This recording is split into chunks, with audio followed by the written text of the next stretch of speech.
Oh, please join me in the Pledge of Allegiance.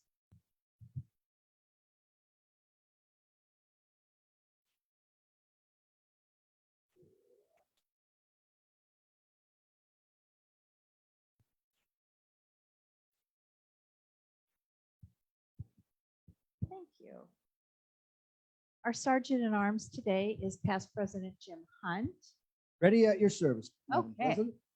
We have a really busy day today. We've got 4 contestants for the speech contest.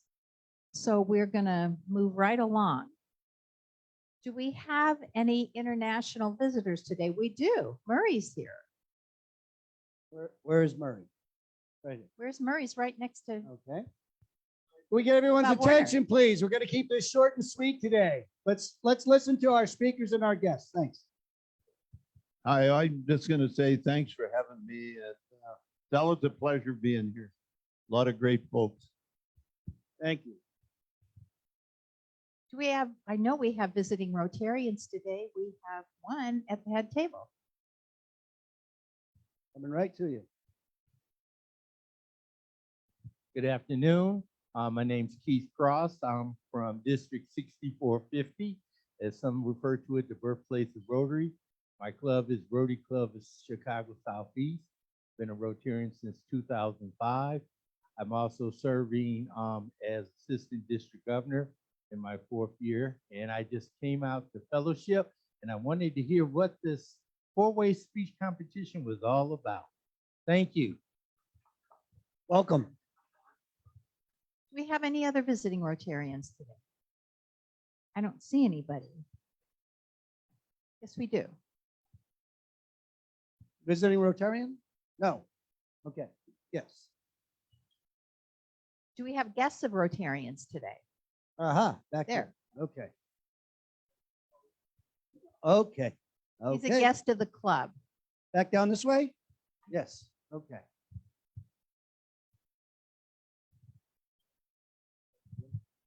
Today we have Brian Morris with ProGrade Carpet Cleaning. My best buddy, as I mentioned last week, one of the best dudes I know. Glad to have him here. Thank you, Brian.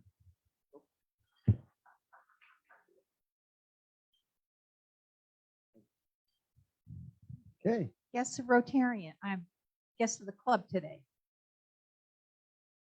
You got your track shoes. Over there. Good afternoon, Rotarians. We have David Langdon here as a guest of the club today. He'd like to say a few words. Hi, it's David Langdon. I'm very happy to be here, and looking forward to the 4-way contest as well. Wow.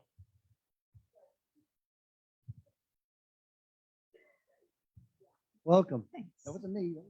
Damn.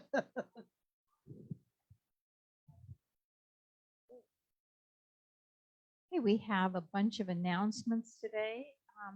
Do you want to announce the winners of the Super Bowl? We did have board 4 since- winners in the Super Bowl game. That was really a great game. I don't think I need that. Thank you, though, Karen. Our first winner of the first quarter, to my knowledge, was Chris Rodenfels. Whoa. The second quarter was past President Richard Jost. Woo. The third quarter was John Williams, who was in Hawaii, probably already spending the money. And the fourth quarter, the grand winner was my good sister, Karen Wisenhunt, past president. Woo. Congratulations to all the winners. You'll have your check next week, I believe, in the mail. We have David Jones has an announcement. 25 Club is having our educational / social in 2 weeks. So Thursday, March 2nd at Sarah Thornton's home, sunset over Red Rocks. And I apologize for the picture that's up there, because if you know that picture, it's not sunset, it's in the afternoon. And it just bothers me, but it was the best picture that I could put for the rotation up there. We have Tom Crow will be speaking, as well as Ginger Anderson. I don't see either. If they're here, great, they'll be prepared. So come and have some fun. Everybody is invited, and it's been a lot of good information. Thank you, David. Janice Linky, are you doing the announcement today for the Austin is okay? Austin. Good afternoon, fellow Rotarians. It is my pleasure to announce the Centennial Party coming up April 1st. If you haven't gotten your ticket or an ad slot or anything, please come and see me. Currently, right now, I've been wandering around the room to get shut down a lot, but I would like to thank the people that have contributed. We're gonna put Larry Goldstein down for 250, Nikki Bates for 200, Melanie Muldowney for 250, and Bobbin for 250. Currently, what I'm doing right now is just trying to put money together to cover one of the packages. Following this, something else that I would like to do that the committee did speak about. As we eat here regularly, the help here. You're Nacho- buying, I'm sorry? you're buying. I'm buying, yeah. Well, I'm gonna figure it out. Don't worry. So Nacho and Angel and the front desk, they've been putting up with us for quite some time, always making this place work. And I would love to raise money to try and allow them to attend this event with us. So that I'm also going to be coming after you guys for that. So if you guys want to make a donation, please come see me. I believe the QR code is on the flyer for the website to purchase a ticket if you haven't already, or sign up in the Green Book. Thank you. Thank you. Marie, where are you? Marie, right here. There she is. Hello, fellow Rotarians. March the 7th, Breakfast with Books, Family Literacy Program. We tried to fix it. We hope it's fixed. We had meetings about it, and we hope that you will come and enjoy the children. Please sign up in the Green Book. It is again on March the 7th. Thank you. Thanks, Marie. Thank you, Marie. And Stu has an announcement Ooh, about Reading Week. Thank you, President Katie, and good afternoon, everyone. Call your attention maybe up here to the screen. We serve 6 elementary schools here, Title I schools, badly in need of our help. 4 of them have decided to participate in Nevada Reading Week, which is the last week of the month. And you can sign up to go into the classroom, spend an hour or two. The librarian will give you a book if you don't like to bring a children's book of your own, and assign you to 1 or 2 classrooms, and you could be a guest reader. It's really great to have the kids see a little bit of variety, as well as the schools know that we're supporting them. You can sign up by going to the link at the bottom on your computer, fifthwheel.lvrotary.us, or go to the back of your wheel, and there is a QR code. If you point your phone at it, you can sign up online right now. Pick the date, pick the time, and go there and have some fun and support the schools. 4 of them up there. They're no more than 15 or 20-minute drive from where we are now. thank you, Stu. And we're doing it in person this year again, finally. And how are we doing for signups?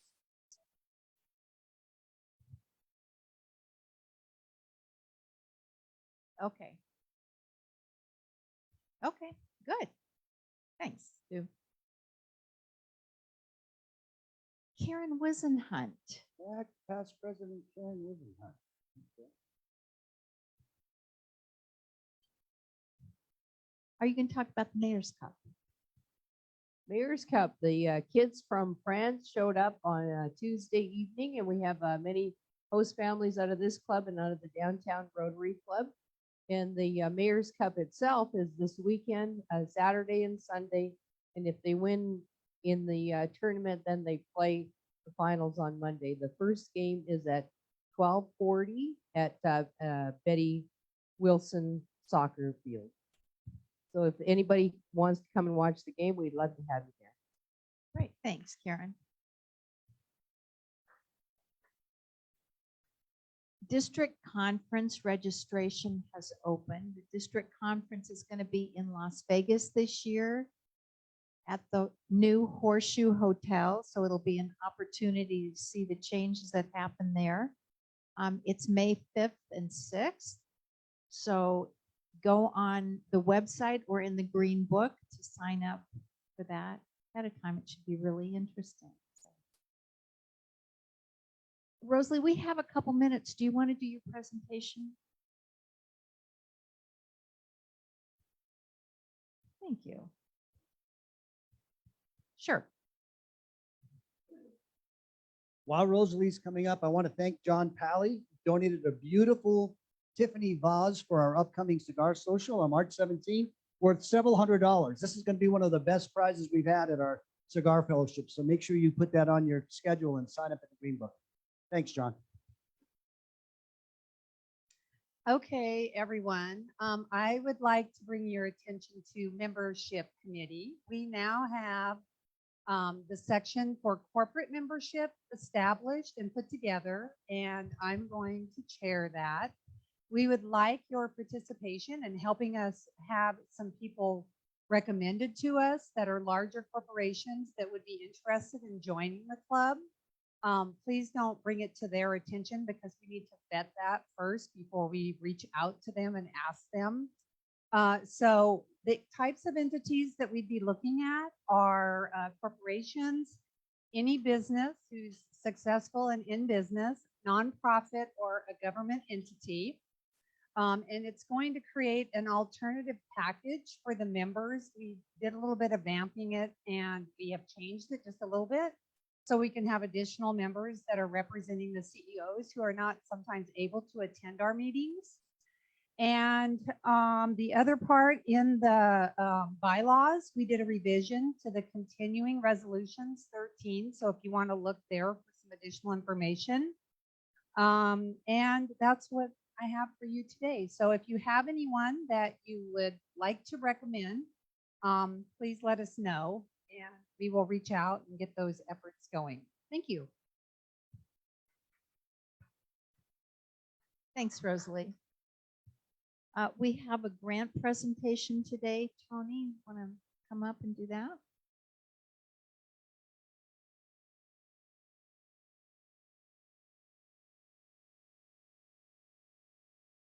Good afternoon, fellow Rotarians. I'd like to introduce you to Lori Tanakaya. She is the CEO of Serving Our Kids Foundation.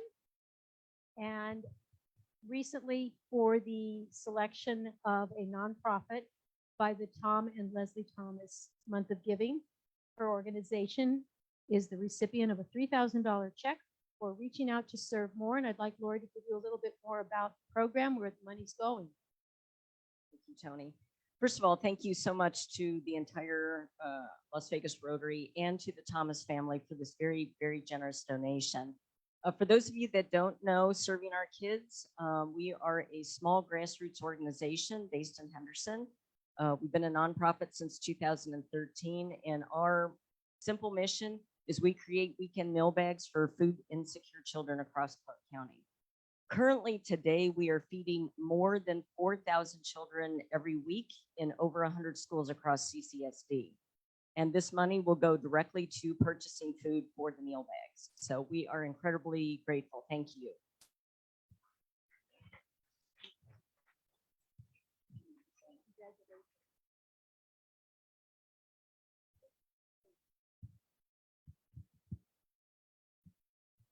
Thank you, Tony.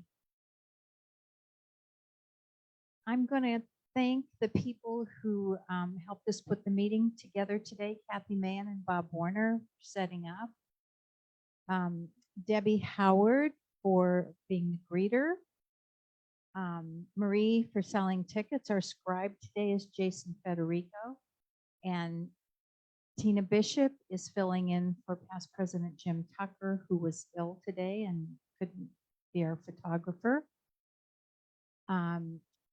David Jones, I believe, and Stu are doing the AV today, and Larry Cohn and Michael Williams will be cleaning up after the meeting. So thank you for that. Our pot last week was at $3,734. The ticket for the drawing for the Joker today is 1595435. 1595435.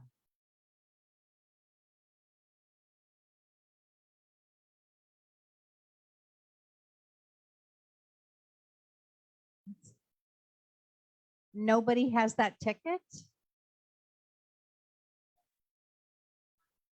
Somebody's going to lose $4 grand. Okay. Get your little self up here. Rampur.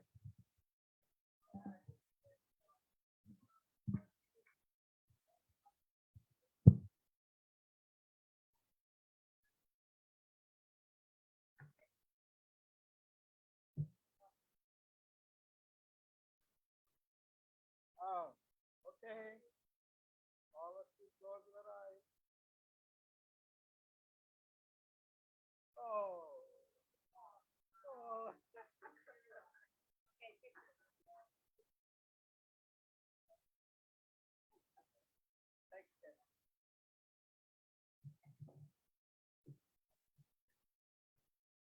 Okay, so the pot rolls over another day. The ticket for $50 in Lowry bucks is 1595515. Kathy Mann.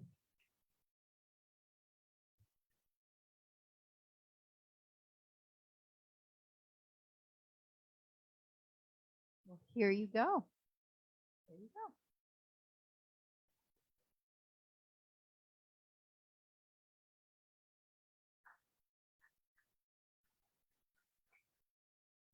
And the ticket for the gala ticket donated by Tom Thomas is 1595444. Anyone? Oh, Janice, good. You get to come. Very good. Very good.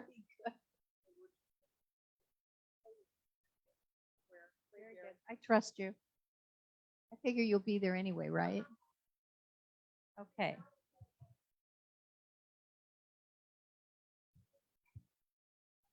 Okay, at this time, I'm going to turn the microphone over to Renee Gamero, who is in charge of our four-way speech contest. Thank you.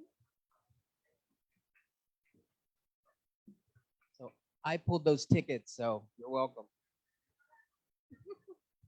So welcome everyone to this year's four-way speech contest. Before we get started, I want to thank all of the volunteers, especially Susan, who is instrumental in getting judges and helping students, and just always a great, we couldn't do it without her. Yes, that deserves. Also, thank you to the many other volunteers who are seating, who are judging. Thank you all for being here today. So I want to start first. Today's about our competitors, and I want to talk to them for a minute. And I want them to know a little bit about what Rotary is. And as you can see, sitting in this room, Rotarians come in all forms. You see just about every industry represented here. Medicine, law, real estate, military, engineers, I could go on and on. But it's a really great cross-section for our community. And there's one thing that we all have in common, and that's serving our community, and most importantly, serving our children. That's you. So also there's one great group of people left to thank. You see, 30 years ago, I gave a speech for Rotary. And I'd like to give you a little bit of advice and I know a little bit about how you were feeling. I think you're a little nervous, and that's perfectly normal. But I can tell you 30 years later, what I remember more powerfully than the nerves of that day was the love, support, encouragement that I received to get me up on that stage. So let's please give your guests, your support system here, a hand.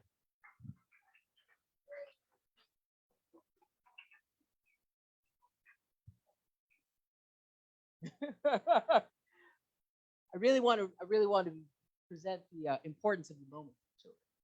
Lastly, I have a surprise for you, and that's that you have dozens more supporters than you thought of when you walked in this room. We Rotarians are so incredibly happy for you. We're here rooting for you too. Everyone in this room wants all four of you to do well.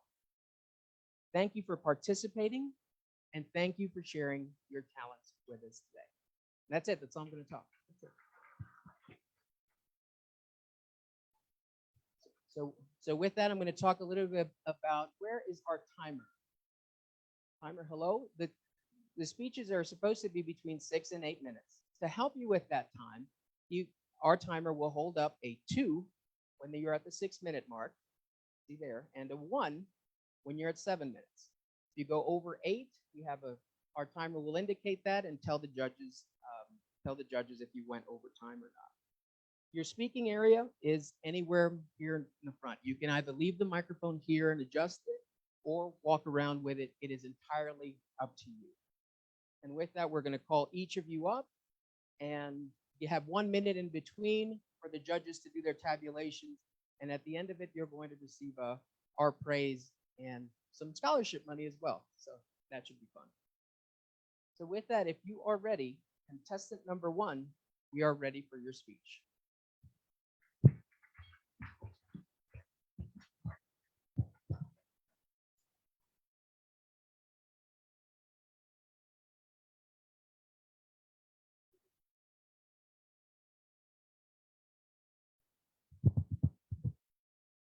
Hi, I'm Emily Chavez. You may not hear me.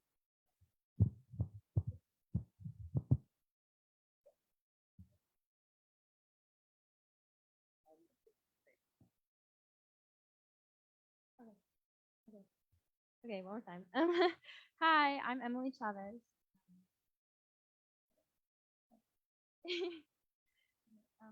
One of my biggest dreams as a young athlete was to play my sport professionally. Many other athletes all around the world might also dream of receiving the opportunity to play their sport professionally in front of a big audience. Growing up with a family who was always so invested in the sport changed my life. As I started getting older, I found myself dreaming of playing professionally, but as a 4-year-old, I spent my time picking flowers from the grass than actually participating. My parents could have easily said, all right, there isn't much interest being shown here, let's pull her out. I'm really glad they didn't, because here I am now, 13 years later, playing soccer competitively, on my way to play soccer. Oh, sorry. Oh, can I grab it? Yeah, that might be. Okay, that might be easier. Okay. Okay. So again, I'm glad they didn't, because now here I am 13 years later playing soccer competitively and on my way to play soccer at the collegiate level once I graduate high school. According to studies from the National Alliance for Youth Sports, they have found out that of about 40 million students, 40 million youths who participate in sports each year, 40% of them will stop playing at the age 13. The number one reason found is because they just don't think it's fun anymore. When you are 13, you are either starting 8th grade or you are 13, turning 14, going into high school. This time is when an individual is starting to think about who they are and what they want to achieve in the next couple of years. When I was 13, I was leaving my hometown to move to Nevada. Being the new kid is always so awkward, especially for a teenager, but I was able to get comfortable quickly at my new school. A lot of kids don't like being put in that position for fear of embarrassment or awkwardness. But when a child participates in sports or some type of extracurricular activity, it teaches them valuable life skills such as how to bounce back from failure, communication with others, teamwork, leadership, etc. This list of skills is very important when starting to transition into being an adult. I have the possibility of ending up in another state, surrounded by people I've never met before, and I have to learn how to adapt to my new environment. Being an athlete has presented me with so many opportunities as well.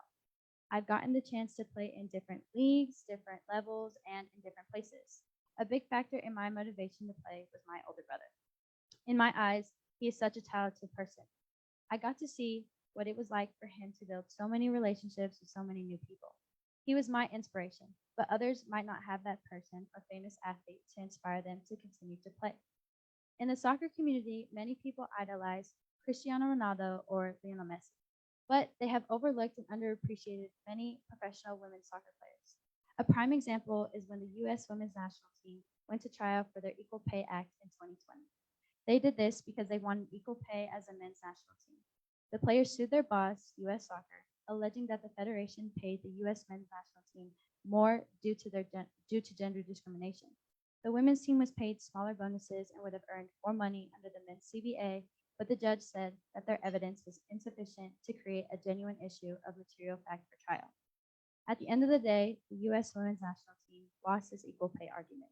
They still have two other components of a lawsuit that still remain unresolved. Another example is a commercial that was made recently and aired in January of 2023. This commercial highlights the gender bias in sports. Many of the world's sporting records are held by women, but due to gender bias, search engines have also learned to prioritize sportsmen in our search results, even if a sportswoman holds the record. The internet has even learned the world bias. As a young soccer player, mainly male soccer players were always in the spotlight. Until I learned about Carly Lloyd. She became the reason why I was number 10 on the field, even though the iconic number is always associated with Lionel Messi. There's a lack of access to girls and women in sports compared to the number of opportunities boys and men have. When I started playing soccer with my first club team at 8 years old, the club I went to had a professional men's team, but not a women's team. This could possibly discourage girls from wanting to continue to play because it seems like there isn't a next step in between playing youth soccer and playing professionally. As I got older, I started to realize that I could play collegiately. I didn't start thinking about that until after my freshman year of high school. Now that my senior year is coming to a close, my focus is the next step towards continuing my soccer career. Because over 50% of girls stop playing sports after high school, women's sports lose that next generation of players.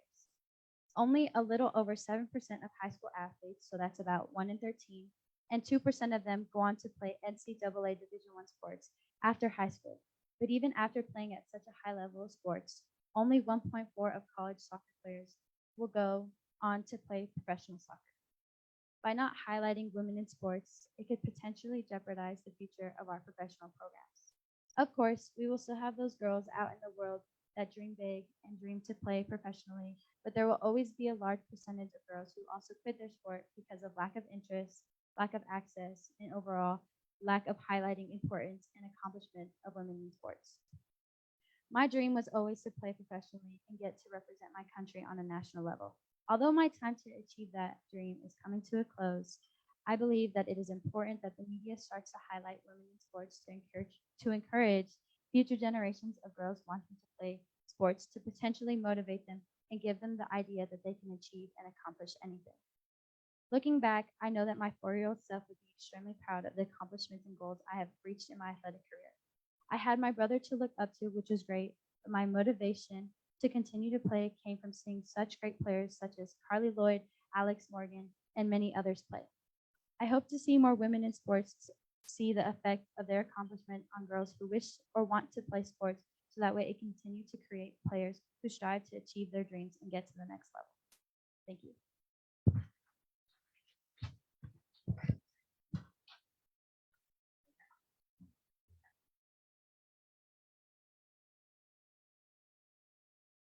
Thank you. We're going to take 1 minute for the judges to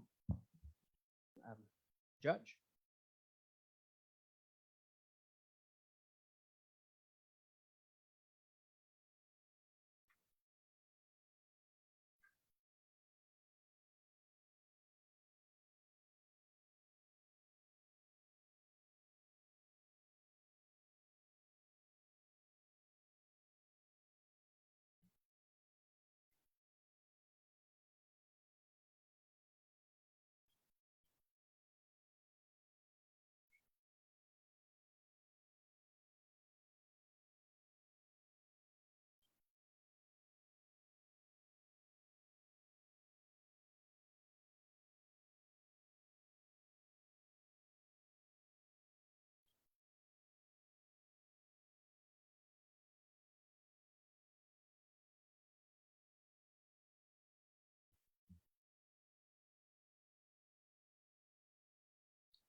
We have 10 more seconds, judges.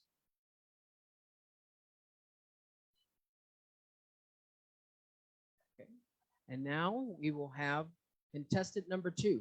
Contestant number 2.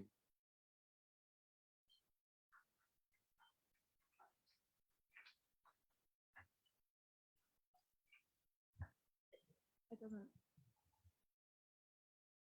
Is this okay? Are my judges ready? When I was younger, my family would take trips down to El Salvador, where my mom is from. We would stay in the capital, San Salvador, most days. that at least one night was always dedicated to staying at my abuela's little farm in the countryside in the little town where my mom is from. It has become almost a surreal experience for me when I realized the difference in how my mom grew up and how I was blessed to grow up. El Salvador is the smallest sized country in all of Latin America. Growing up, my mom lived through a civil war which held no hope for a peaceful future.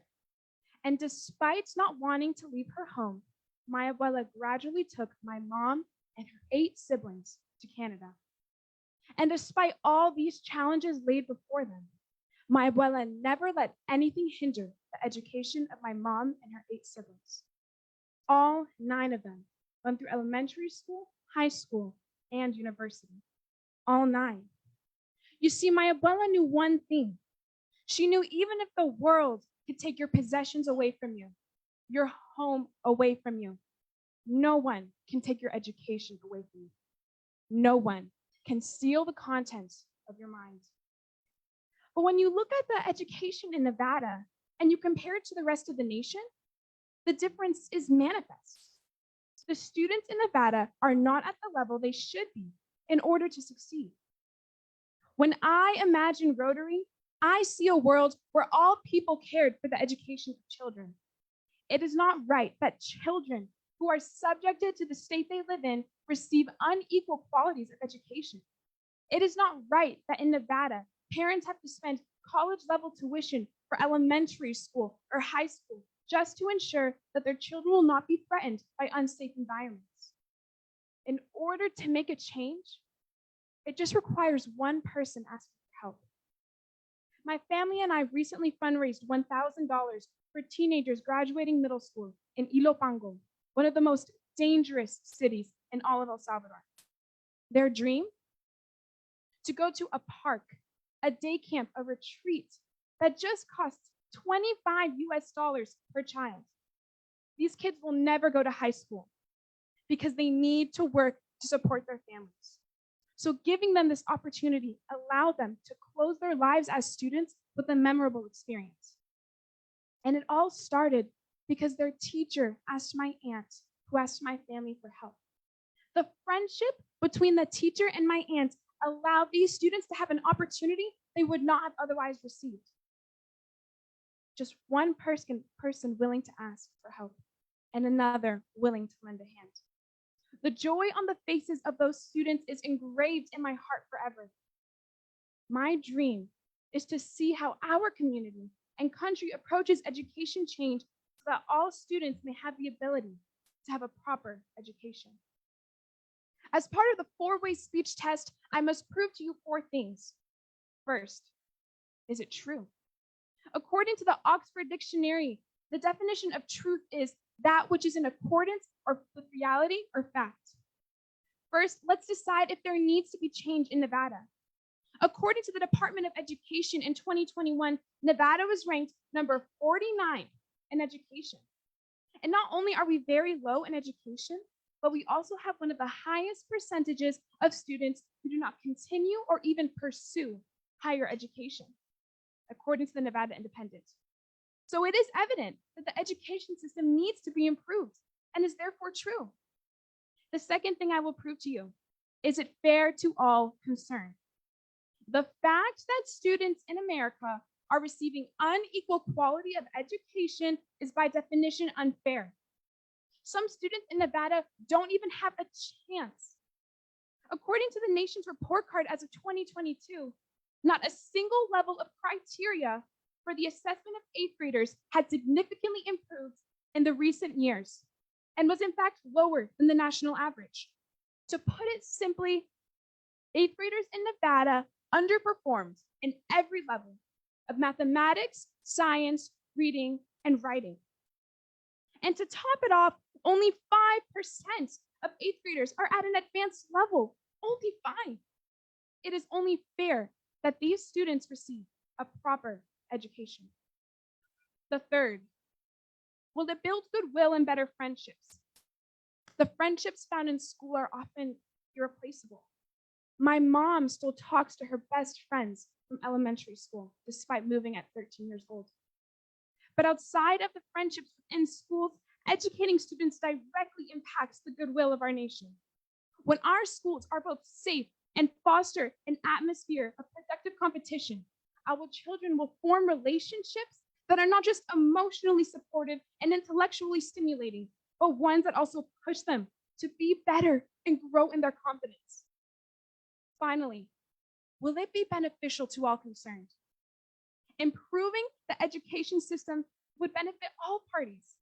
Students who are given a quality experience in school, challenged by both rigorous academics and enriched by immersive extracurriculars, are undoubtedly placed in a better position for entry-level jobs, as well as to compete for admission into and scholarships for higher education. If we want our community, our state, our nation to remain an economic, cultural, and diplomatic leader, it starts with having our children grow in proper friendships in schools. Students in Nevada should not be concerned with carrying knives for protection or worry about getting jumped. And teachers should not be concerned or overwhelmed with double, almost triple a safe and productive class size, because these hindrances impede the education that students deserve to receive. I stand here an impassioned first-generation young woman. I have had too many friends complain about the state of their classrooms, their teachers, the fights in their schools, and the lack of extracurricular activities to not advocate for them. When my abuela taught herself to read and write as a little girl, she was imagining me. Ladies and gentlemen, let's imagine Rotary. Let's imagine a tomorrow of innovation and joy by lending our hands to help more students be properly educated. I feel myself fortunate that I've been able to express to you today the reason why Nevada must begin to change its approach to how we handle education in our communities. Thank you.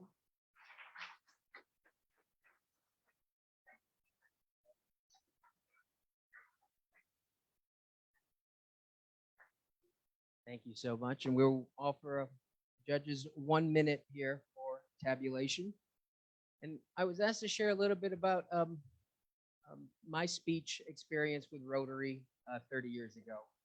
And I think what I'm going to do is I'm going to do what I wish the Rotarians there would have done for me 30 years ago, because this is what they did. So I went in, I performed the speech. I was super nervous, and I've never seen so many people happy to see each other.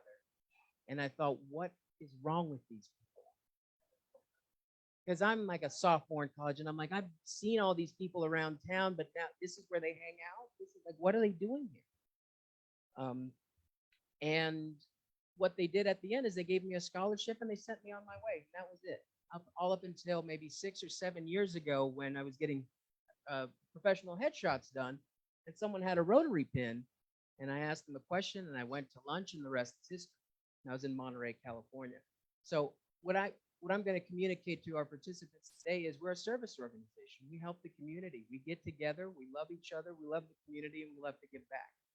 So that's what we do. Not just a bunch of, besides we're a bunch of buddies and we like to hang out and spend time with each other. So with that, look at the judges, see if we have, looks like we're going to be as ready as we can be. So with that, I have called contestant number 3, please.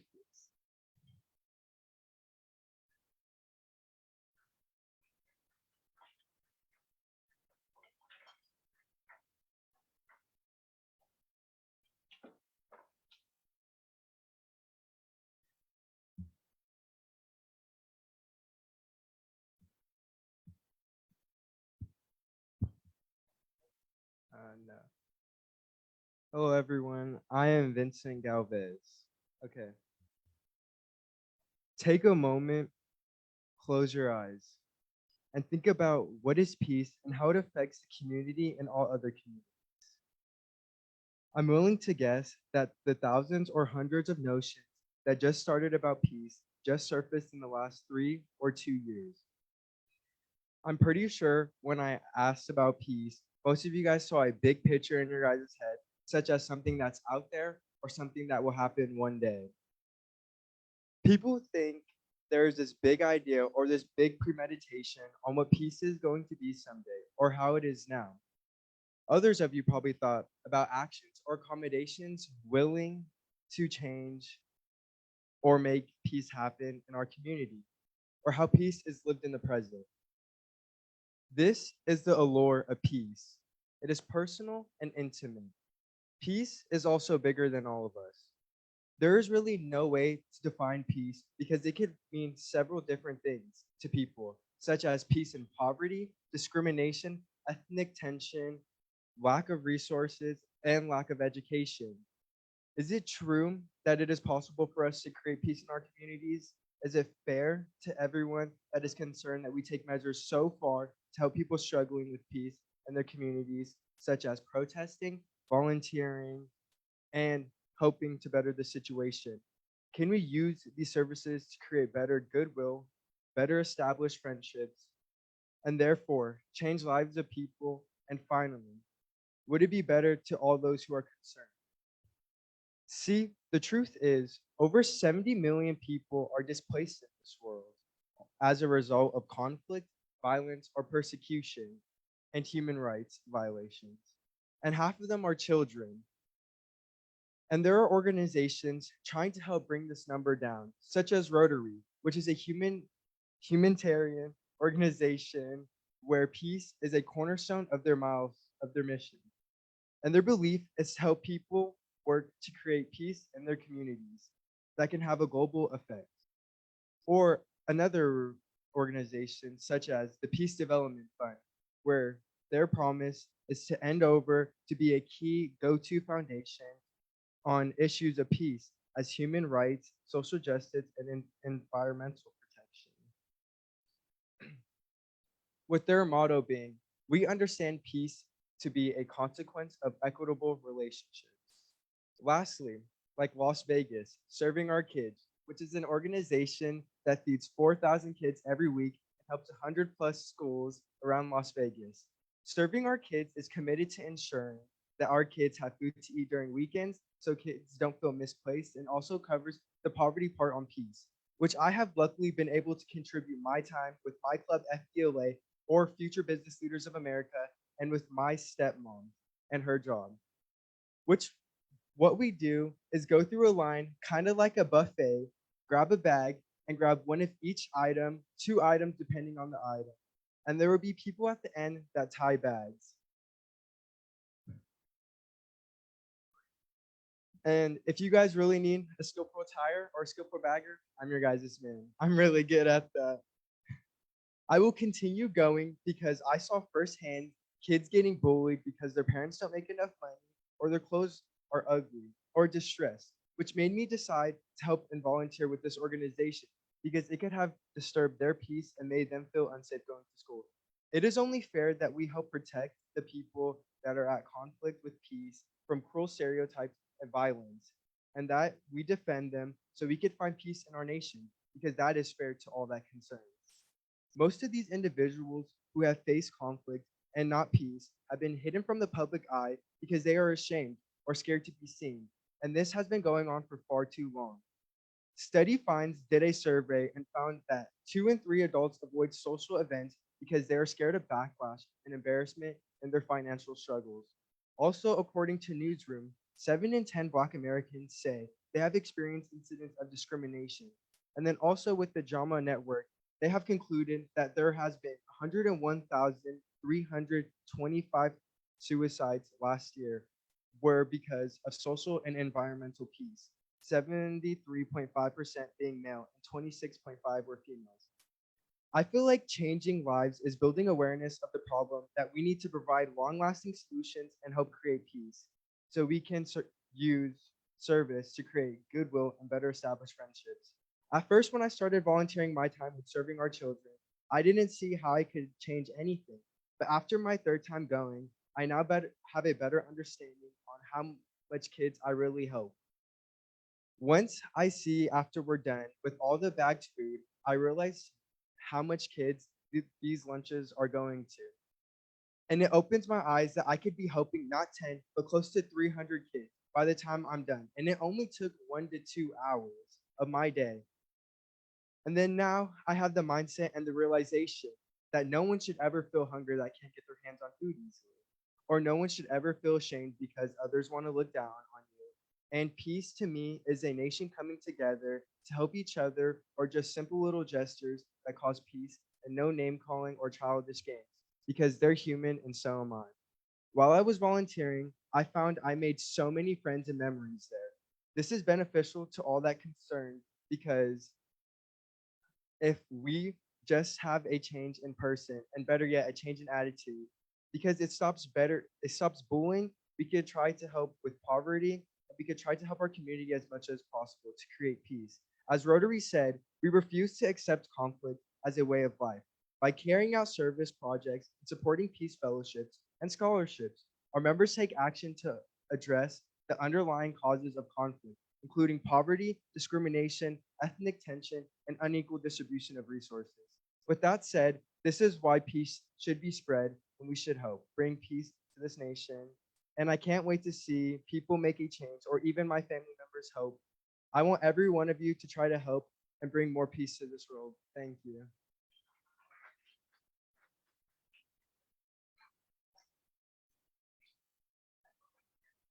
Thank you very much. Contestant number 3, we're going to have a minute for our judges to tabulate. And with that, I want to reach out a little bit to, besides the students, also to your support team that's here. This is just one of the competitions that Rotary sponsors for our local community. Next week, we have the Danced Over Music Contest, in which musicians come and share their art with us, just like you're sharing your speeches with us. And this is just the beginning. This is literally the club level, the first level. The winner from here goes on to represent us, depending on how many clubs competed at the regional, and then the area level, and then finally at the district level. Unfortunately, you won't get a nice trip if you go to the district level, because it's down the street. This year, it's in Las Vegas, so it wasn't like Palm Springs like last year and others. But these are just, there are others too, like an essay contest, but the point is that if wherever you see Rotary, I just want you to know that there you have a group of individuals that's looking for ways to help our community. So if you can take that with you, we'd be much appreciated. I'm looking at the judges, and I think we are ready now for contestant number 4.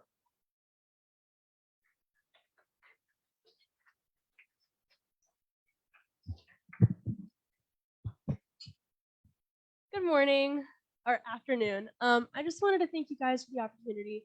I didn't speak here 30 years ago like Mr. Camaro, but I did speak here last year, and it was one of the best opportunities that I've had to practice public speaking and get to know new opportunities. So maybe. Can you all hear me? Okay. My 7th class of the day is speech and debate. Around 2 weeks ago, we were instructed to develop a moral argument and choose either the affirmation or the negation. Topics consisted of debates about civil disobedience, capital punishment, gun control. But one topic specifically stood out to me. Are women capable of making their own medical decisions? I was aghast. The debate played out, and honestly, my memory is a little foggy of what was said because it's a little difficult to pay attention when your jaw is on the floor. A few class periods went by with topics like uniform mandations, animal testing, euthanasia, but then another topic stood out. Is the only reason women succeed in the workplace because of appearance? Ladies and gentlemen, when I was younger, I was fortunate enough to view women's suffering in society as just a thing of the past, women's suffrage. I was fortunate enough to think that the 19th Amendment was just history. I was fortunate enough to live in a bubble that said men and women are treated equally. School is not the only means of learning. Although certain environments encourage the idea of equality, television, media, news, and personal examples also teach. A person doesn't just learn math. Collectively, a person learns opinions, beliefs, how to act, how to treat someone, how to treat a demographic. If society actually taught that women and men are equal, how are 2 15-year-old boys standing in front of a classroom citing that hormones make a woman incapable of deciding whether she wants to go on her own medication, and citing people like Kim Kardashian as a means of how women only succeed if they are attractive? There's a facade in society. You can look at a first grade classroom and count more girls than boys. You can point out some very successful women and ask yourself, well, if there wasn't a gender equality, how could this happen? How are the ladies here at Laurie's able to eat salmon and steak with the men if gender equality doesn't exist? Well, the answer is complicated. We as a society have achieved gender equality improvement. Keyword, improvement. This year's theme is Imagine Rotary. So gentlemen and gentlewomen, equality. This year's theme is Imagine Rotary. Let me ask you to imagine a world where you can remove the word improvement and simply achieve gender equality.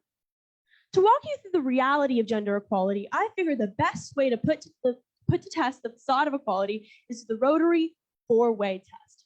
Number one, is it the truth? Is it the truth that women are not treated equally in the workplace? During conducting research for this essay, I was surprised to discover that many women are still paid less than men. The gender pay gap varies by occupation and industry. For example, women in the legal profession earn 63 cents for every dollar earned by men, and women in the finance and insurance industry earn 70 cents to the dollar. The gender wage gap shrinks when controlled for things like job title, years of experience, industry, location, and other factors, but it doesn't close. Women still only earn 99 cents on average for every dollar men earn for similar roles. In fact, women are offered lower salaries than men for the same job at the same company 62% of the time. That is the truth. That is the reality. Even ignoring the unfair pay gap, I would like to focus on stigmas, mistreatments, assumptions, harassment. Is it true that between 54% and 81% of women, that is most women, have experienced some level of sexual harassment at work?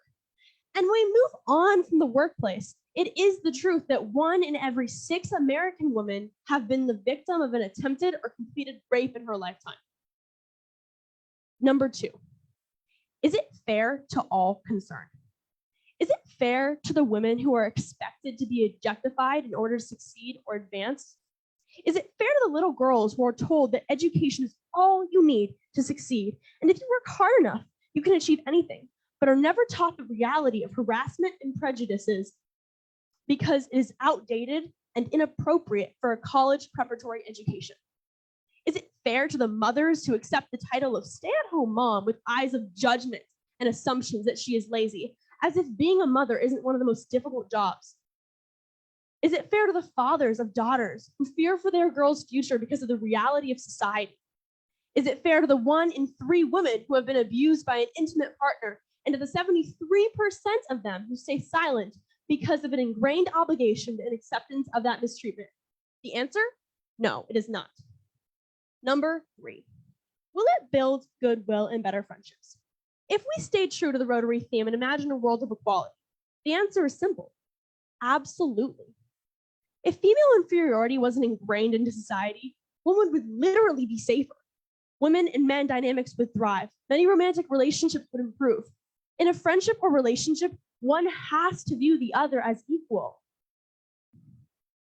Superiority and dominance aren't the basis for friendship. Love is.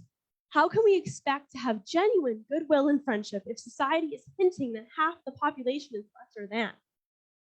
And finally, number 4, will it be beneficial to all concerned? Yes. It would benefit girls if they could walk down the street without being objectified and catcalled. It would benefit men if they knew that their friends, wives, daughters, and sisters were safe and happy. It would benefit those very friends, wives, daughters, and sisters if they themselves were safe and happy. With that, I urge you to stay true to the Rotary theme and imagine a world without the mistreatment of women. Imagine if all the pent-up resentment and trauma that many women have towards their life experiences are gone, because there would be nothing to resent. In a room with so many influential people, I know that all of you will take this message to heart and make the imaginary scenario a reality. Thank you.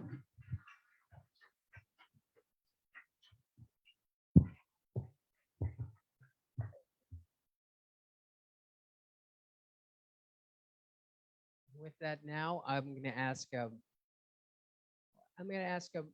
Michael Williams to take our judges now finalize their judging for speaker number 4, as well as help us come up with the winners, 1, 2, 3, 4. Looks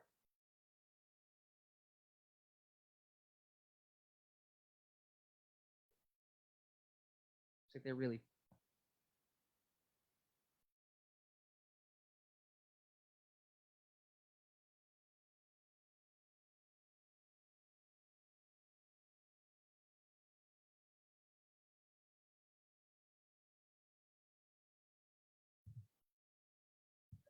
Okay, Michael, can you please raise your hand? And if our judges can please start heading over towards Michael.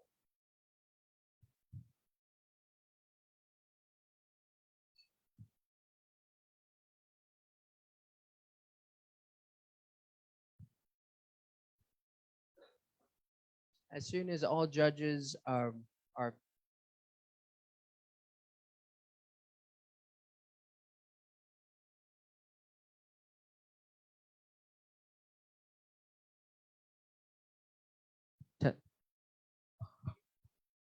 that might work.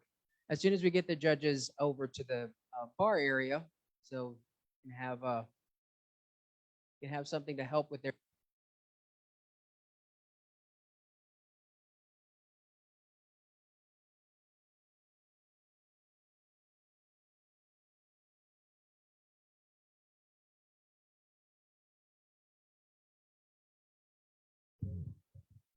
Perfect. Testing.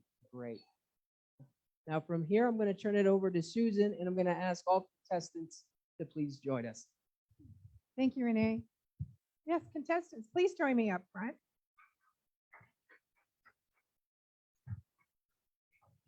You can line up to my stage left. Just a little.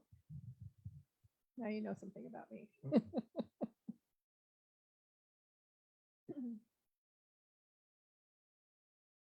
I will apologize in advance for my scratchy voice. Hi, of course. Yeah. Wonderful. All right. Let me see. Can you line up in speech order? Emily, Amelia, Vincent, Alexandra. Thank you. All right, Emily, Green Valley High School. That's where my kids went to school. I see that you're in FBLA and that you are in charge of membership. That's a big job here in Rotary. As anyone can attest, our membership people take very good care of our members and make sure that they're a good fit for us and we're a good fit for them. When you are marketing FBLA, what is the pitch or the thing that you do that works the best to bring in the most members? So I joined FBLA last year. Last year I wasn't a part of office, but this year I am. I kind of tried to pitch the big event we go to at the end of the year, which is our state conference.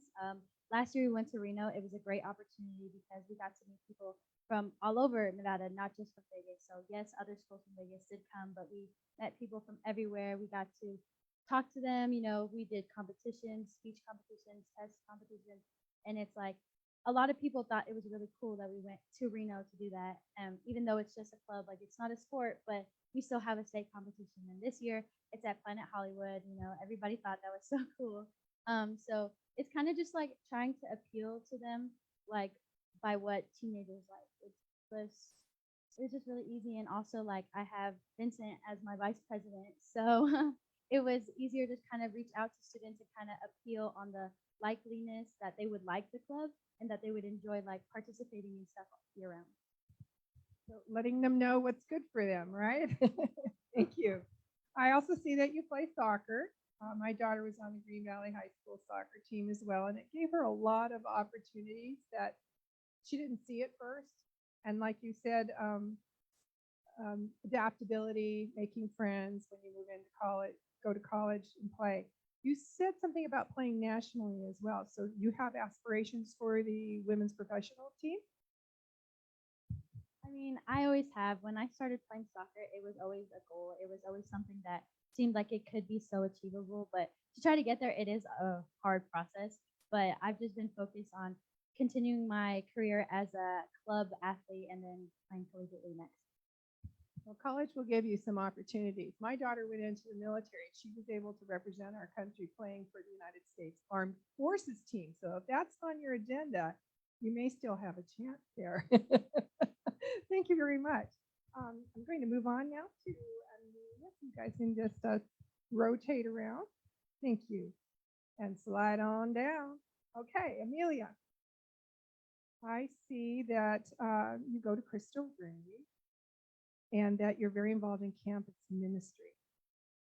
I'm sure that you've had a chance to see a lot about people and lives and situations, but what's your favorite activity that you do in ministry? I would say my favorite part of campus ministry is definitely serving the community. It's been instilled in me since I was little from both my parents that campus ministry is so special because we serve the students, we serve the faculty, and we serve the community. So I'm not sure if everyone's familiar with the Just One Project, which is a food drive. And so they have a pop-up food drive every third Saturday of the month, and my school is actually a location for it in North Las Vegas. And it's really special. We started doing it in COVID, and it's so rewarding to just know that I'm giving back directly, especially since after COVID, we all went through so many things. And it's like, even if I don't express what I went through, it's so rewarding, and it makes you feel good knowing that you're helping someone else come out of a situation. So I would say it's just really serving the community is my favorite part of ministry. That's wonderful. And I see you want to study international relations, and you heard one of the speakers talk about that Rotary has Peace Fellowship. And I hope you look into that. Thank you. Hello, Vincent. So Vincent, you talked about your FBLA and your community service with serving the children. I think that's remarkable. I also noticed that on top of everything else you do, you're also holding down a job. Yeah, and you already made the elevation to trainer. What have you learned in FBLA that you've been able to apply to training? What have I learned? So last year I was head of membership for FBLA, and this year now I'm vice president. So like I kind of took the head of membership, like talking to people, getting to know people and everything like that. And I applied it to my job, and that's why I'm trainer now. So I basically train. So I work at Texas Roadhouse, and we call our people, like we call the people that come in rookies, like the legendary rookies, and I train them to become legendary status, basically. And you will be a legend when you move on. Thank you very much. All right, I would like to ask Alexandra, please. Nice to see you back, Alexandra. I remember you from last year. Okay, so Bishop Gorman High School, correct? Debate, still heading for NYU. That's what you said last year too, right? So it says you've been a vegetarian for 10 years. So when you were like 7, you made this decision.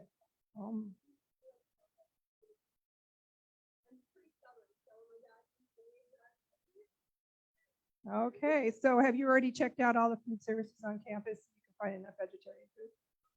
Okay. Shouldn't be a problem in New York, right? Okay. Are you going to do debate in college? So I'm captain of the speech and debate team, but I'm also in mock trial. We actually are going to state in Reno, so I know you're mentioning, next week. So I don't know if I'll do debate in college, but I definitely want to do mock trial. Well, congratulations. Congratulations to all of you. It was a pleasure to listen to you speak. Thank you so much. And here come our judges. No, you can go back to your seats. I'm sorry. Thank you very much. And I am now passing the mic back to Renee. I'm sorry I missed those biographies. I'll have to look at the recording again. So we're waiting. We're just we've decided the judges have made their decision. It's a very difficult decision. But shortly here, we're having the checks come on in because they have to be all handwritten in. So if you just give us another 20 seconds, we'll be ready with the good news for everyone.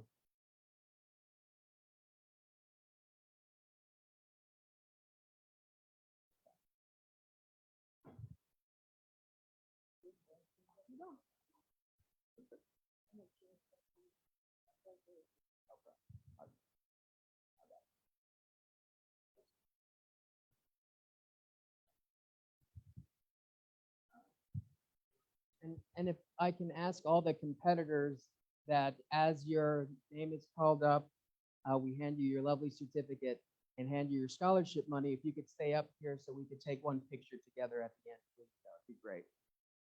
So we are going to start with our fourth place winner, and that is contestant number 1.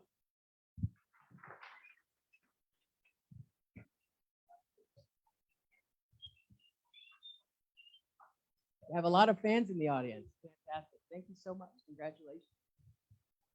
Yes, there's your place check and for $50.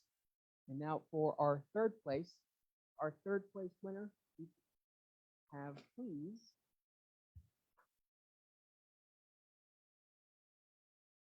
drum roll.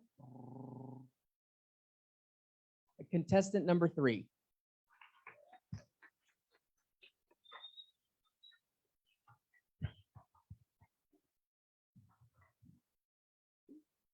There you go. There's your, thank you for participating. That's a $75 scholarship. All right, our second place winner. You can have, please, contestant number 4.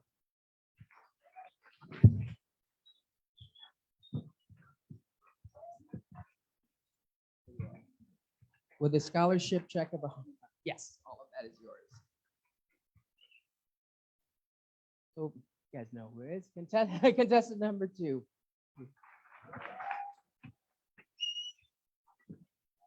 Congratulations. We can have a standing ovation, please, for all of our contestants. Thank you. Stand here. No, that's yours as well.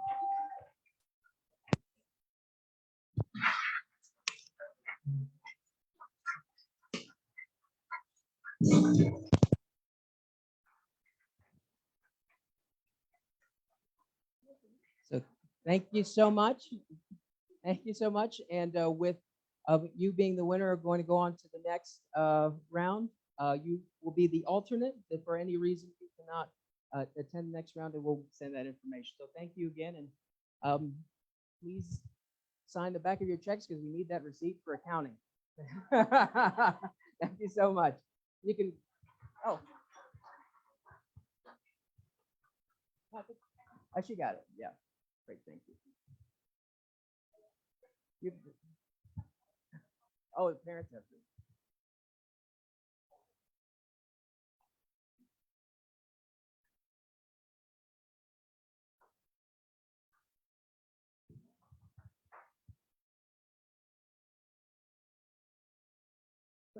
Go ahead and sit down, please. And with that, I will turn the meeting back over to Katie.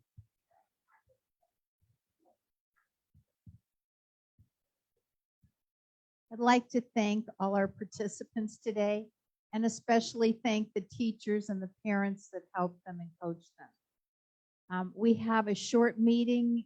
We have a meeting immediately after this meeting for the board in the Vintage Room. So I will see you next week. Thank you very much. The meeting's adjourned.